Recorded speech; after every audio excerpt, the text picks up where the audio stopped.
Hello दोस्तों, कैसे हैं आप। एक बार फिर से हम आपका स्वागत करते हैं आपके अपने YouTube चैनल जीके 360 में। और आज हम जिस टॉपिक को पढ़ेंगे यह है बिहार एक सामान्य परिचय।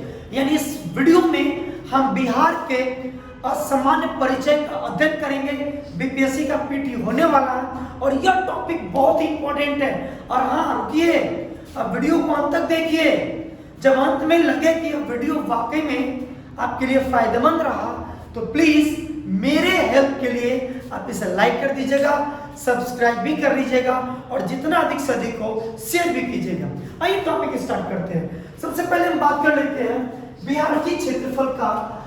बिहार की क्षेत्रफल से पहले हम सबसे पहले देख लेते हैं इसके अक्षांश का और इसके देशांतर का। आप ग्लोब देखते होंगे, ग्लोब में जो ऐसी काल्पनिक रेखाएं खींची जाती हैं यह कहलाती है अक्षांश और यह जो रेखाएं होती हैं यह कहलाते हैं क्या, देशांतर रेखाएं। आइए हम शुरू करते हैं कि बिहार किस अक्षांश में पड़ता है। तो बिहार 24 डिग्री, याद रखेंगे 24 डिग्री 20 मिनट 10 सेकंड से लेकर बिहार 27 डिग्री 31 मिनट 15 सेकंड, यह इसका अक्षांशीय विस्तार है। अक्षांशीय।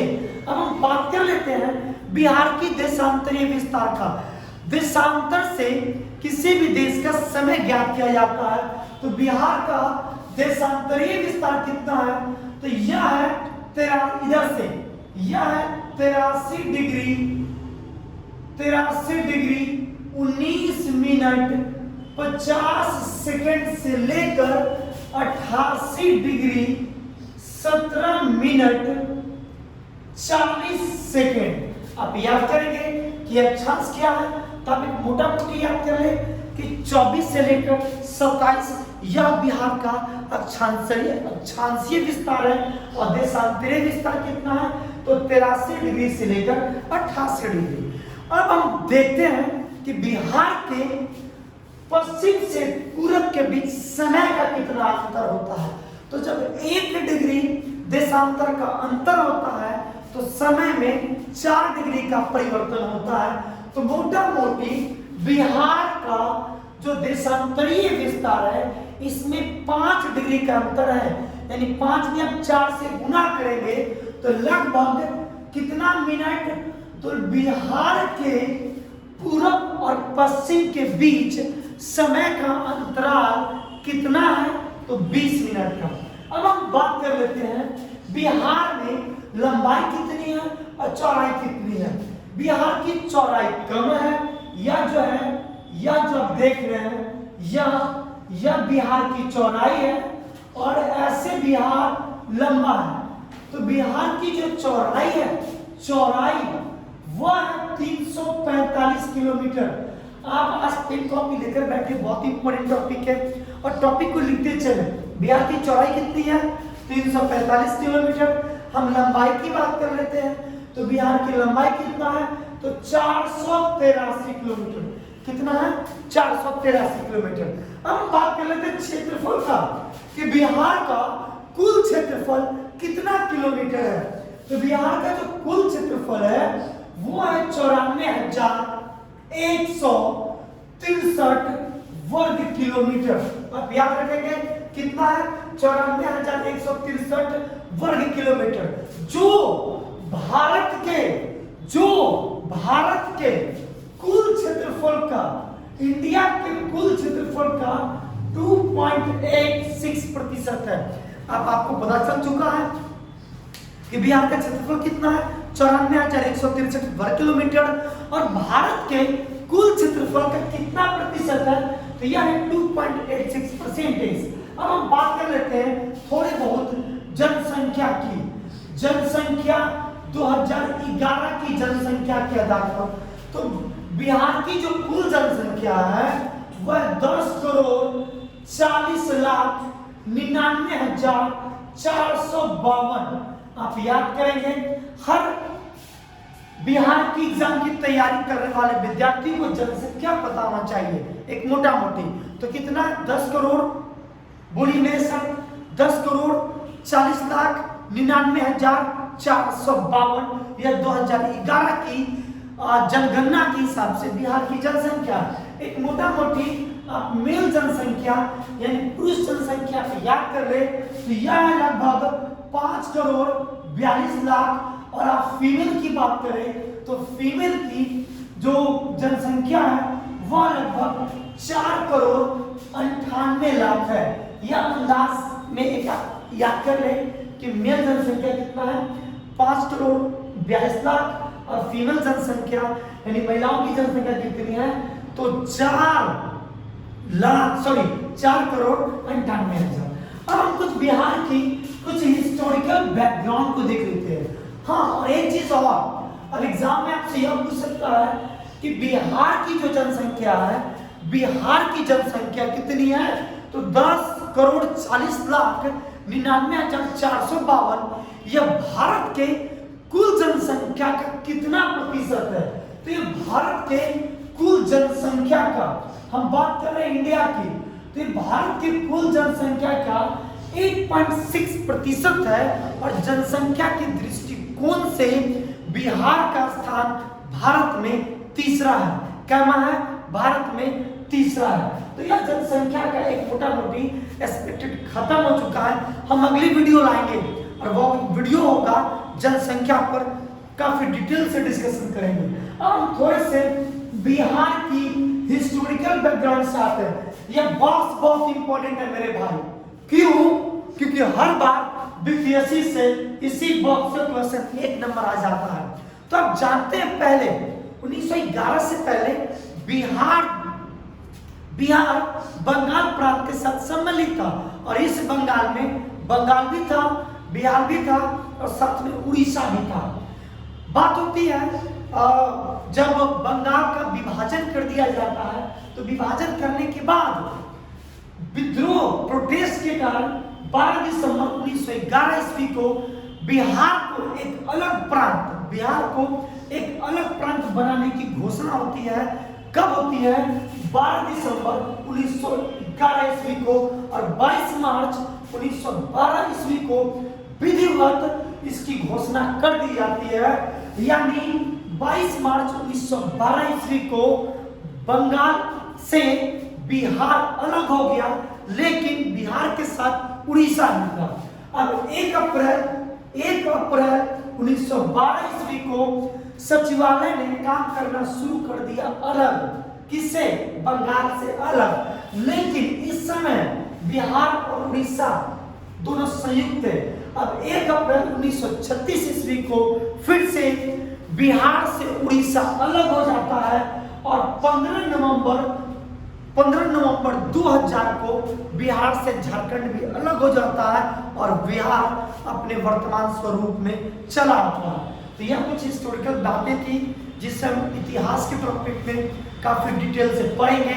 एक चीज आप याद रखेंगे कि बिहार राज्य का दर्जा दिलाने के लिए सबसे महत्वपूर्ण योगदान रहा, उनमें से एक थे सच्चिदानंद सिन्हा, जिनके नाम आप याद रखेंगे। अब हम कुछ राजकीय प्रतीक को देख लेते हैं। अब सबसे पहले बात कर लेते हैं चिन्ह का। तो बिहार का राजकीय चिन्ह क्या है? आप याद कर लेंगे बोधि वृक्ष। कौन है? बोधि वृक्ष। पहले हम आपको बोल देते हैं, पहले आप याद कर लीजिए। राजकीय चिन्ह क्या है? बोधि वृक्ष। राजकीय वृक्ष क्या है? बरगद। राजकीय भाषा क्या है? राजकीय भाषा हिंदी और दूसरा राजकीय भाषा क्या है? उर्दू। पशु क्या है? बैल। राजकीय पंछी क्या है? गोरैया। राजकीय वृक्ष क्या है? पीपल। राजकीय, अच्छा मैंने दो बार मैंने लिख दिया, सॉरी मैंने दो बार मैंने इसे लिख दिया, आप इसे मिटा लेंगे। राजकीय वृक्ष मैंने 2 बार लिख दिया है, पीपल। राजकीय पुष्प कौन है? गेंदा। और राजकीय मछली क्या है? तो राजकीय मछली है मांगुर। सर मैंने यहाँ पे गलत बोल दिया था, आप याद कर लेंगे। राजकीय चिन्ह क्या? बोधि वृक्ष। राजकीय वृक्ष क्या है? तो राजकीय वृक्ष है पीपल। बात कर लेते हैं भाषा का, तो 2 राजकीय भाषा है।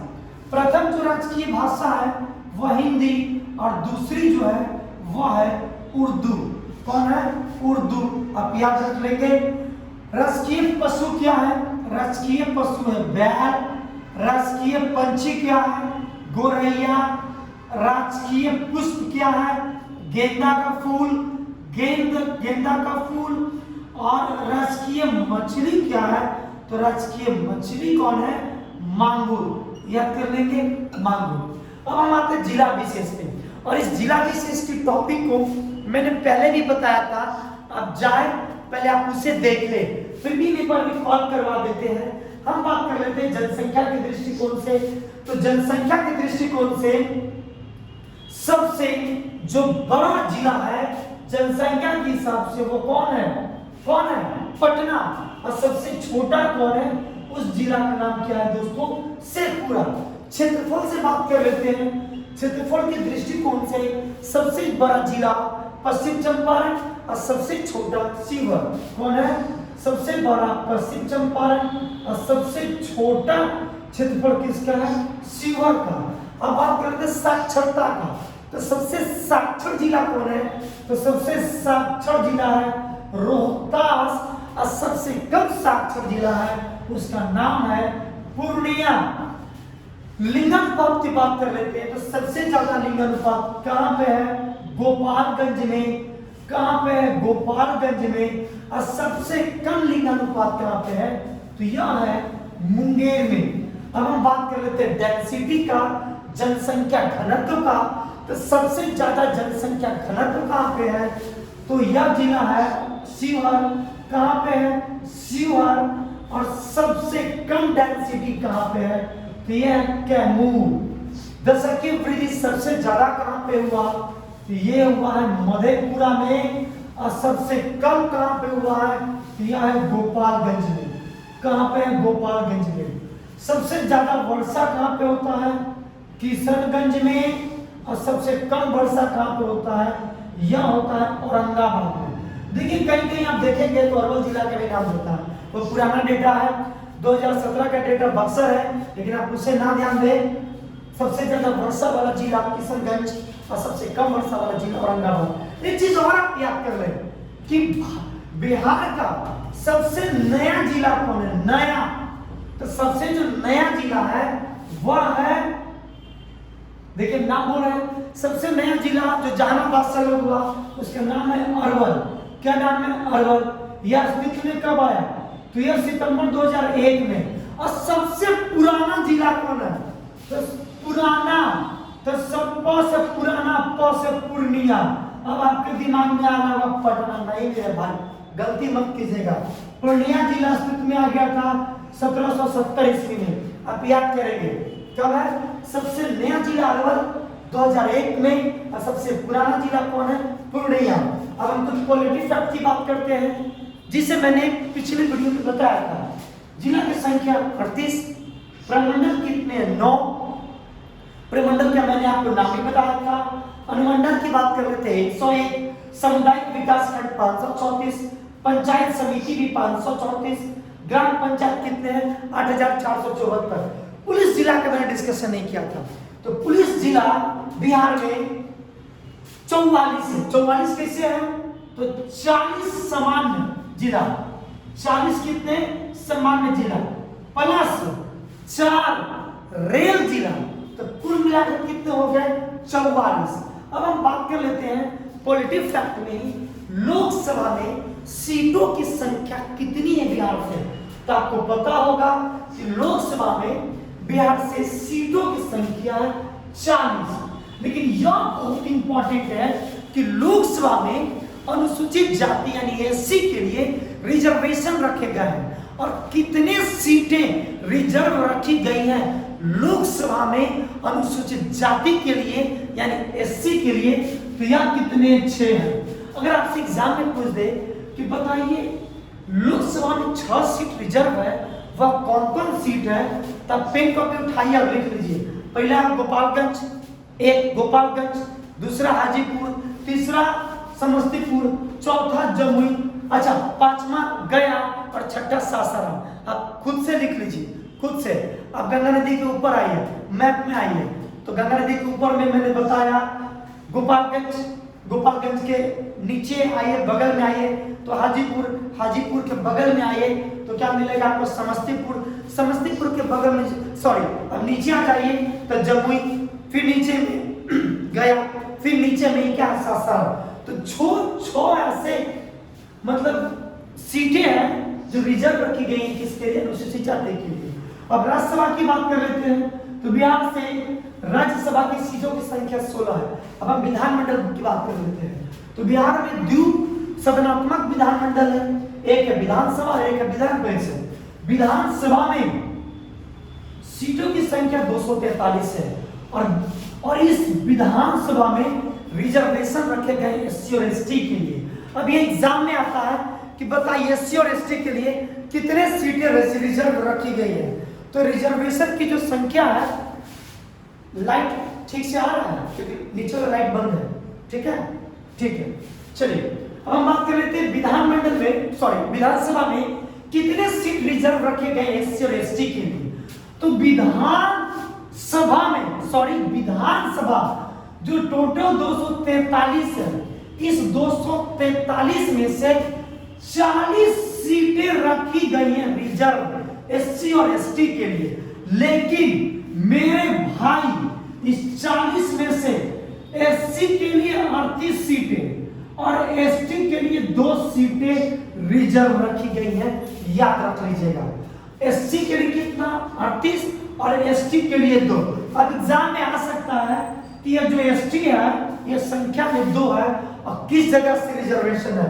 तो एक जिला का नाम है बांका, बांका से एक जगह का नाम है जिसका नाम है कटोरिया, तो वहां से एसटी के लिए एक सीट रिजर्व है। और एक कटिहार, कटिहार से मनिहारी, तो मनिहारी में भी एक सीट है।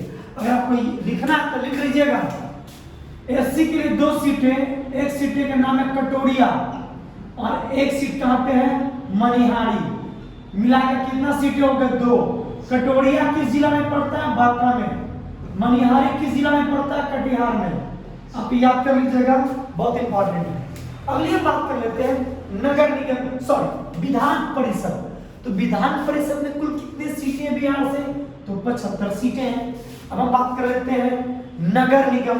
तो बिहार में नगर निगम की संख्या कितनी है, 13। नगर परिषद कितने, 46। नगर पंचायत की सॉरी नगर पंचायत कितने हैं, तो यह 84। आप महानगर जानते होंगे, बस एक महानगर है, वो कौन है, पटना। कुछ अब हम आते हैं ज्योग्राफी पे, जैसे बिहार की जलवायु कैसी है, तो एग्जाम में अक्सर पूछा जाता है। तो बिहार की जलवायु मानसूनी है या फिर इसी को आप कह सकते हैं उपोष्णकटिबंधीय जलवायु है। कैसी है, उपोष्णकटिबंधीय जलवायु। बिहार में औसत वर्षा कितनी होती है, तो इसके डेटा के लोग इसकी एग्जैक्ट डेटा को लेकर भी कंफ्यूजन है, फिर भी आप याद रखेंगे बिहार की जो एवरेज वर्षा होती है वो 105 सेंटीमीटर से लेकर 110 सेंटीमीटर है। और समुद्र तट से दूरी, तो समुद्र तट से दूरी कितनी है बिहार का, तो यह है 200 किलोमीटर। कौन है, कितना है, 200 किलोमीटर। समुद्र तट से औसत ऊंचाई कितनी है बिहार की, तो बिहार की समुद्र तट से औसत ऊंचाई 53 मीटर है। अगर फीट की बात करें तो फीट में 173 फीट है। कितना, 173 फीट। अब हम सिंचित क्षेत्र की बात कर लेते हैं कि जितने क्षेत्र पर कृषि होती है उसमें से कितना क्षेत्र सिंचित है।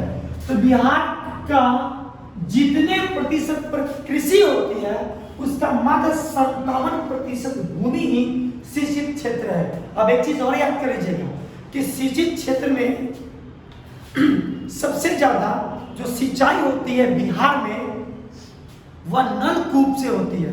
किससे होती है, नलकूप तथा कुआं से, लगभग 70%, 60 to 70%। अब हम बात कर लेते हैं सर्वोच्च शिखर। तो बिहार का सर्वोच्च शिखर का नाम बताइए, तो इसका नाम आपको पता होगा, याद कीजिए। मैंने इसे पिछले वीडियो में मैंने पढ़ाया था, हिमालय। हिमालय का कौन भाग बिहार में पड़ता है, शिवालिक। और शिवालिक का कौन, सोमेश्वर। तो जो सोमेश्वर है वो बिहार का सर्वोच्च शिखर है। इसकी ऊंचाई कितनी है, तो 874 मीटर है। अब हम बात करेंगे सबसे बड़ी नदी परियोजना। तो सबसे बड़ी नदी परियोजना जो है वो कौन है, गंडक। गंडक नदी परियोजना सबसे बड़ी है।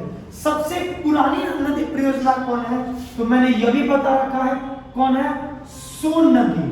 अब हम बात कर लेते हैं यहां पर गंगा के बारे में। तो बिहार में गंगा नदी की कुल लंबाई कितनी है? बिहार में गंगा नदी की कुल लंबाई मैंने बताया है 445 किलोमीटर।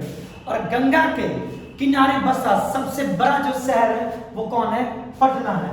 अब गंगा नदी बिहार के 12 जिलों को स्पर्श करती है। अब हम बात, इतना वीडियो में काफी है। अब थोड़े बहुत अगर आप एक्स्ट्रा फैक्ट याद करना चाहते हैं तो याद कर लीजिए। जैसे बिहार में विश्वविद्यालय, विश्वविद्यालय मतलब क्या होता है? हम यूनिवर्सिटी की बात कर लेते हैं। तो बिहार में यूनिवर्सिटी की संख्या कितनी है? तो यूनिवर्सिटी की संख्या 33। अब हम बात कर लेते हैं महाविद्यालय की, यानी बात कर लेते हैं कॉलेज की। तो बिहार में कॉलेज की संख्या कितनी है? तो ये है 879। बिहार में कितने कॉलेज है? 879।